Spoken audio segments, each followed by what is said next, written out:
ઉમેશભાઈ, લોકશાહીના પર્વ આજે આપે પણ મતદાન કરેલું, શું કહેશો?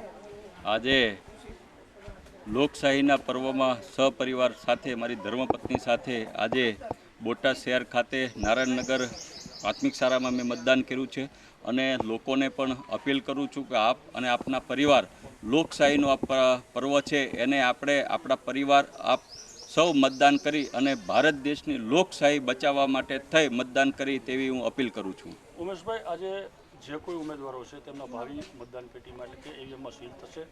4 તારીખે પરિણામ, કેવી આશા, કેવી અપેક્ષા છે?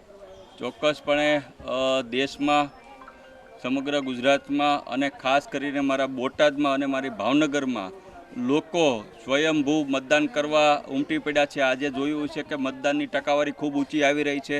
એટલે આ ટકાવારી ઉપરથી એવું લાગે છે, લોકોના ઉત્સાહ ઉપરથી એવું લાગે છે કે મારી બોટાદની જનતા અને ભાવનગરની જનતા ફરી વખત પરિવર્તન લાવશે, બોટાદની જનતા પરિવર્તન લાવશે અને ચોક્કસપણે ઇન્ડિયા એલાયન્સની સરકાર બનવા જઈ રહી છે અને બોટાદ અને ભાવનગરની જનતામાં જીતનો વિશ્વાસ અમને છે, એ ચોક્કસપણે અમે કહી શકીએ.